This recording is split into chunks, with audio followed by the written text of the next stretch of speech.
everything I did. I redid. Every single thing was taken apart.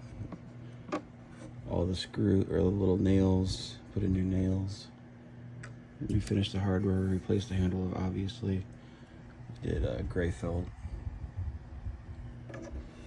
Just to kind of get away from the green a little bit. Something different, you know. All the drawers were refinished. The slides were sanded. So now they're all nice and smooth, you know. Not that they were horrible before, but for extremely old machinist toolbox, you know, everything is not perfect, obviously, but, you know, it's, I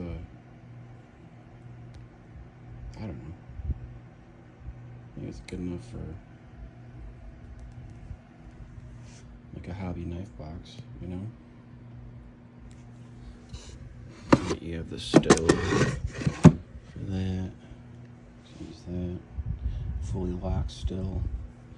I did have to replace, you know, I fit in a little piece of,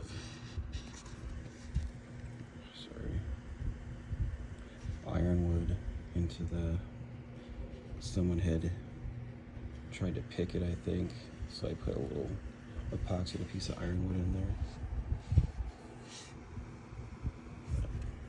Still holding up nice. Yeah, refinished it about a year ago. So